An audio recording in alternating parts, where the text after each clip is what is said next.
la esencia de algunos aspectos que son importantes, ¿no? Que son, por ejemplo, las luchas de los pueblos, la búsqueda de la libertad, la búsqueda de la igualdad. O sea, vemos que hay diferentes, por decir, toda una gama de obras literarias. Ahora, ¿por qué leer unas y por qué no leer otras? Pues lo fundamental es leerlas todas para también tener una visión amplia de lo que fue el papel de la literatura para nuestra formación. O sea, ahí también nosotros debemos reflexionar. Por otro lado, ya entrando a la novela, si vemos el marco histórico, Los ríos profundos no relata una historia actual, no es una obra centrada en el siglo XXI, y relata más bien una historia de comienzos del siglo XX. Estamos hablando de los años, o la década de los 20, de 1920, para ser más exactos, 1924, que es cuando José María Arguedas, a su edad de 13 años, estudia en Abancay su quinto grado de primaria. Si estamos hablando de la década de los 20, y para eso tener claro y un poco el papel de la obra literaria, si nosotros solo valoramos el grado artístico de la obra, podríamos decir es una obra poética, llena de metáforas, de imágenes, ¿no? Donde la subjetividad del narrador protagonista es clave, porque nos hace ver su mundo a través de su cristal, de su interpretación del mundo. Pero si nosotros vamos a un punto, esta obra literaria podemos analizarla desde varios planos.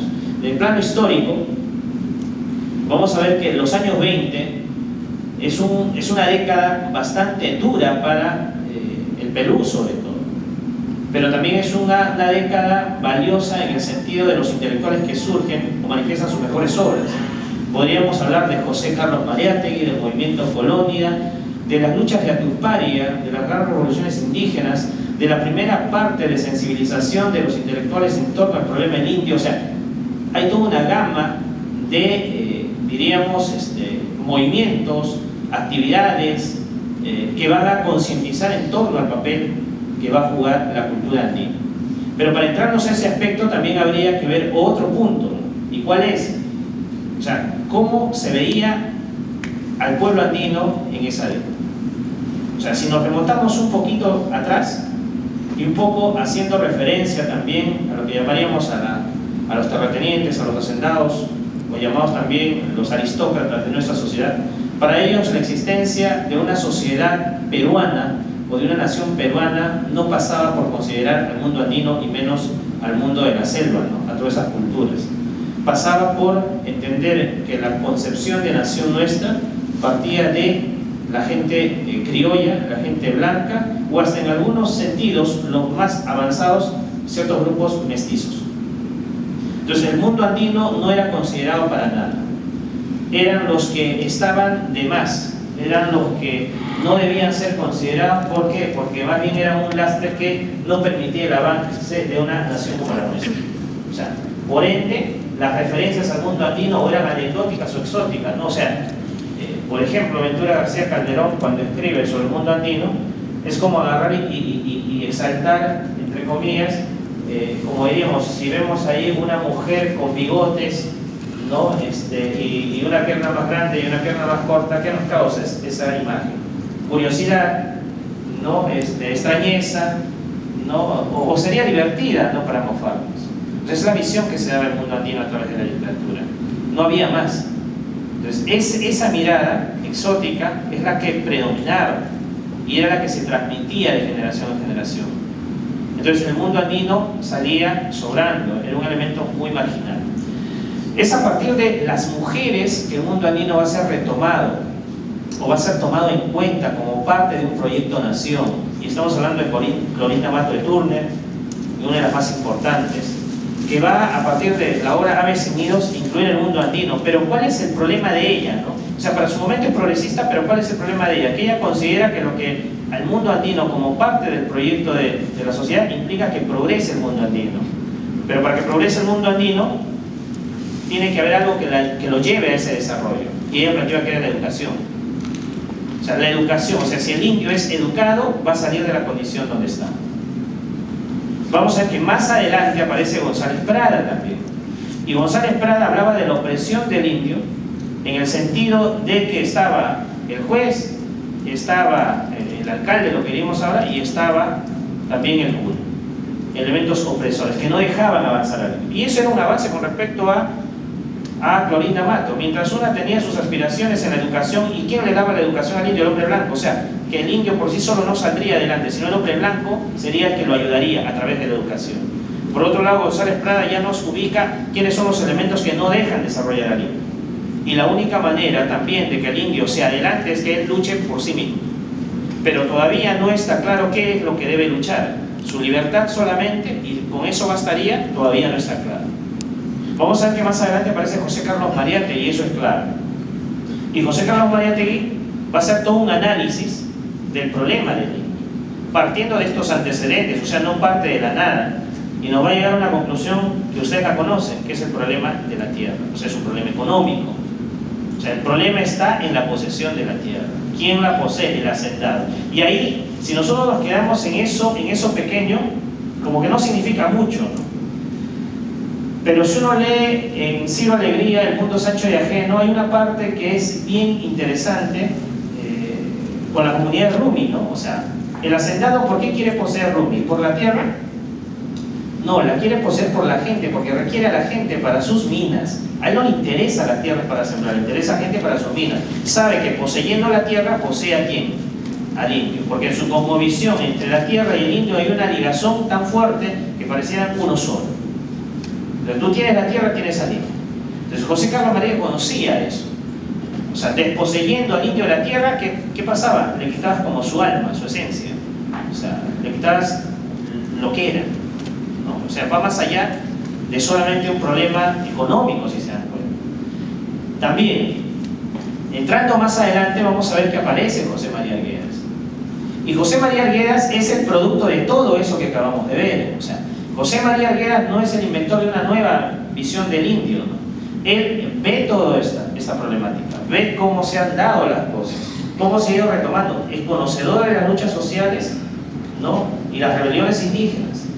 Y lo que él va a hacer en su obra, y ahí viene un poco el valor de José María Arguedas, es que no se queda solamente en el aspecto meramente descriptivo o meramente anecdótico del mundo andino, o repetir el mismo problema que planteó Mariátegui, el problema de la tierra. Hay una frase que escuché en una conferencia, ¿no? a un ponente, también de la institución, Jin Anchante. Él decía, el problema en sí que plantea José María Arguedas no es la repetición del problema planteado por Mariátegui, sino va más allá. O sea, el que cree ser peruano, o el que se considere en esencia tener una identidad peruana, o algo que se le asemeje, tiene que haber al menos leído Los ríos profundos. ¿Para qué? Para entenderse a sí mismo. Si ustedes han leído la obra, se darán cuenta que ahí no hay ni estilización de los personajes, ni idealización. Y eso es básico. Por eso, si viviera ahorita José María Arguedas, estaría muy alegre de algo que ha pasado. Ustedes habrán escuchado los huaynos balada, la música andina balada, la música andina en rock, habrán escuchado, supongo. O sea, ahí demuestra en la práctica, y no solo en teoría de Arguedas, que la cultura andina es capaz de adaptarse, de crecer y avanzar. El problema es que no se lo dejan. El problema es que se lo niegan. El problema es que la atan. La atan a pensamientos como cultura retrógrada, anacrónica, limitada, no creativa. Eso es lo que sucede. Entonces Arguedas luchaba contra todo eso. Es por eso mismo, y aquí viene la crítica, ¿no? Los de la derecha a Arguedas le decían que era un izquierdista asolapado, y los de la izquierda y hasta los comunistas le decían que era un liberal de primera. O sea, ni con A ni con B. O sea, de ambos lados le sacaban la mugre. De ambos lados le decían que era un tipo sin ideología. O sea, eran incapaces de entenderlo. También entendamos que en esa época, si hablamos de pensamientos ideológicos, eran bien cerrados y hasta dogmáticos, ¿no? Lo blanco es blanco y lo negro es negro, ¿no? No hay tintas medias, ¿no? Por consiguiente, José María Arguedas fue criticado por eso, fue vapuleado. Recordemos que en el Instituto de Estudios Peruanos, cuando él da una conferencia, lo vapulean, lo que será preámbulo luego de su depresión, luego de su suicidio, ¿no? ¿Y por qué le sacan la mugre? Porque justamente le dijeron que él, sobre la cultura andina, él había fantaseado y no existía eso, y que nunca existió, y que todo lo que él decía solo existía en su imaginación, cuando todo lo que había él descrito lo había vivido. Y obviamente no correspondía al mundo andino de los años 60, cuando lo criticaron, sino correspondía a un mundo andino de finales del siglo XIX y comienzos del XX. Pero era más fácil negrear su trabajo. ¿Y por qué? Porque era amenazante, porque los ríos profundos refleja eso, ¿no? O sea, era amenazante porque, según ustedes también, como parte de cultura general, verán que hay una cultura que fue una de las pocas que superó a su opresor, no hablo de la cultura griega, ¿no?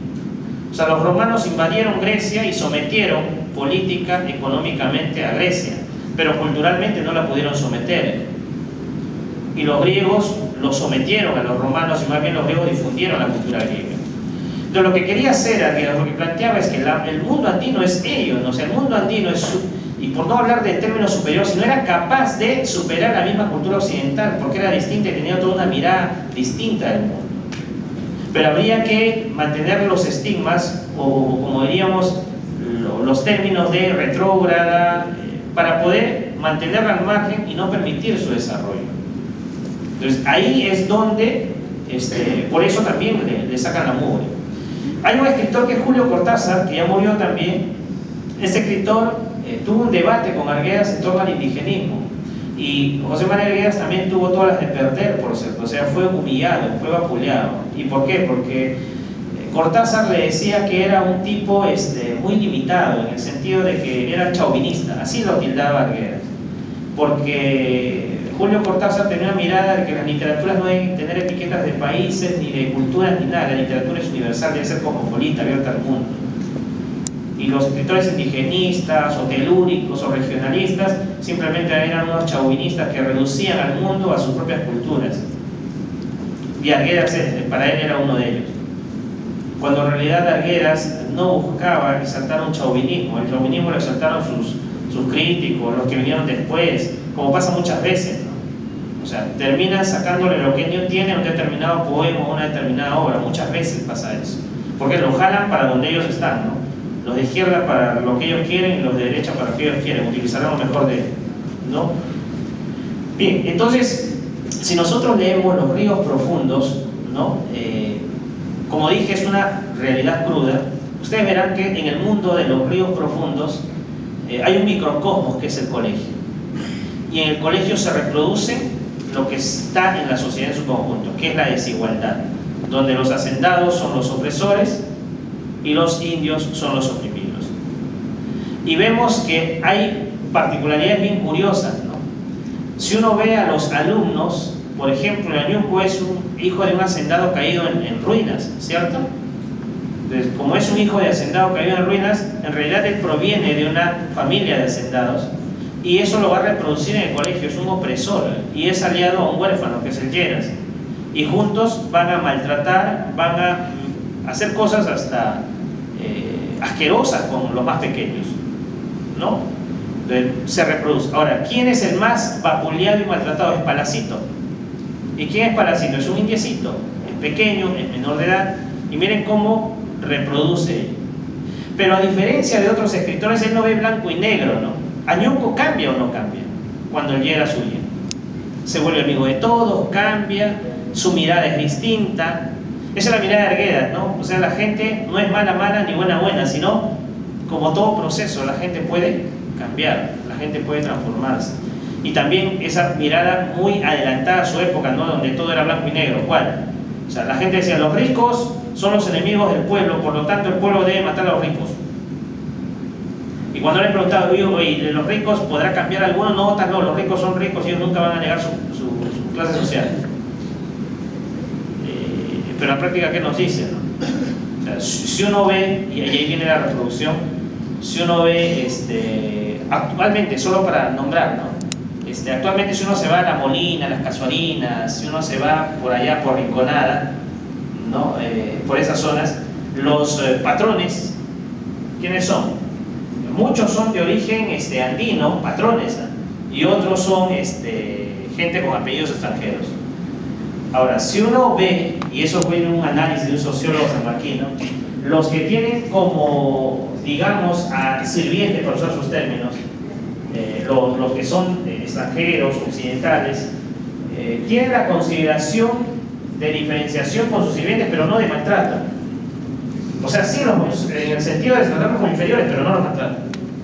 Sin embargo, los que vienen de abajo y han ascendido y se han blanqueado por el dinero, tratan salvajemente a los que son sus sirvientes y que son de su propia clase, o han sido de su propia clase. ¿Y por qué? Porque tratan de despintarse, de alejarse lo más posible. Y eso es terrible, ¿no? Debemos, recordemos también, ¿no? Los más grandes intelectuales, por ejemplo, del marxismo, no eran de las clases populares, ¿no? Eran intelectuales clase media y clase media alta. Engels no era pobre. César Vallejo era pobre, les pregunto, porque también hay un mito. Y César Vallejo proviene de una familia de hacendados, tenía una casaza. Yo pregunto, en la época de Vallejo, ¿alguien podía viajar en París tan fácilmente? O viajar a Lima, o moverse de la manera que estaba. Hay mucha tragedia en los, por eso digo, se inventan muchas cosas, ¿no? Para hacerlo más trágico, crear un mito. Cuando debemos ser objetivos a la hora de analizar los escritores y ver su contexto y por qué escribieron obras. Entonces, si vemos, alguien ve todas esas condiciones. Vemos a Gerardo, recuerdan al hijo del comandante, ¿no? Sí, acá está Gerardo. Gerardo, por favor. ¿No? Cualquiera que ve la primera impresión de Gerardo como conquistador y abusador de las chicas es un desgraciado, ¿cierto? Es un desgraciado. Él se ha leído los ríos. Primera impresión, ¿por qué? Porque es blanco-negro todo. No cabría en nuestra cabeza que ese tipo puede tener algo de positivo, por ejemplo. Pero si vemos a lo largo de la obra, vemos que él se enfrenta primero a Antero por su chica, ¿no? ¿Y qué sucede? Terminan como amigos, ¿no? Y es más, el costeñito de Piura, Gerardo, a Antero lo persuade para ser como él, ¿no? Terminan siendo todos unos Juanes. ¿Y qué pasa después?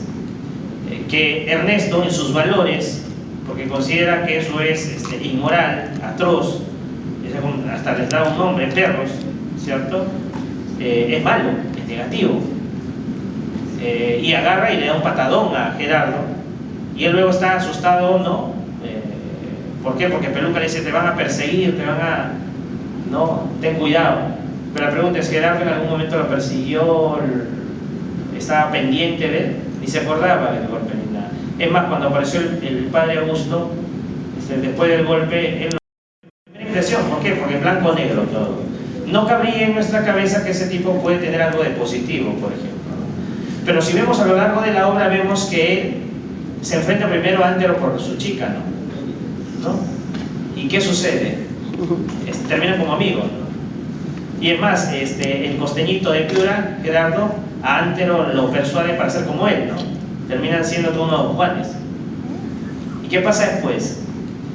Que Ernesto, en sus valores, porque considera que eso es inmoral, atroz, hasta les da un nombre, perros, ¿cierto? Es malo, es negativo. Y agarra y le da un patadón a Gerardo, y él luego está asustado, ¿no? ¿Por qué? Porque Peluca le dice, te van a perseguir, te van a... no, ten cuidado.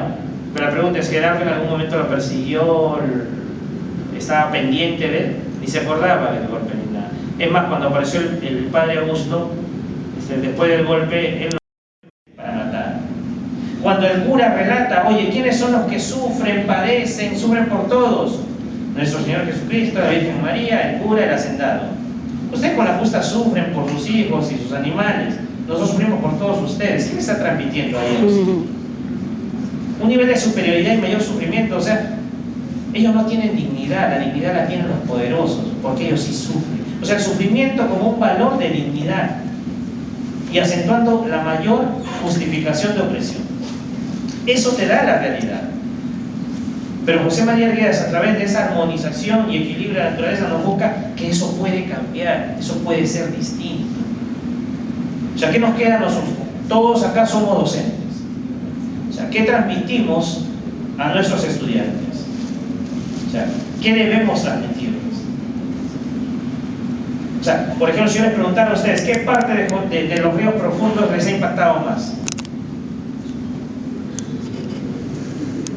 ¿Qué parte de los ríos profundos ha impactado más? El Pachachaca. El Pachachaca. ¿Qué más? A ver, más allá del río, ¿qué más? ¿El Sumayo no le suena? Bye. ¿Qué más? ¿Qué les ha impactado? La revuelta que dirige Doña Felipa. La revuelta de las chicheras, que por cierto nunca la capturan. Pero esa es otra metáfora, ¿por qué nunca la capturan? O sea, la revuelta de las chicheras representa algo, ¿no? O sea, el indio es oprimido, es vapuleado, es explotado, se le quita hasta su pensamiento, y se refleja en el Congo, ¿no? Callado, sumiso, solo obedece, no piensa. Si percibimos que está vivo es porque derrama lágrimas. Ese es su síntoma de que está vivo todavía. O sea, es lo último. Sin embargo, a pesar de toda la opresión, y que se refleja también en los colonos,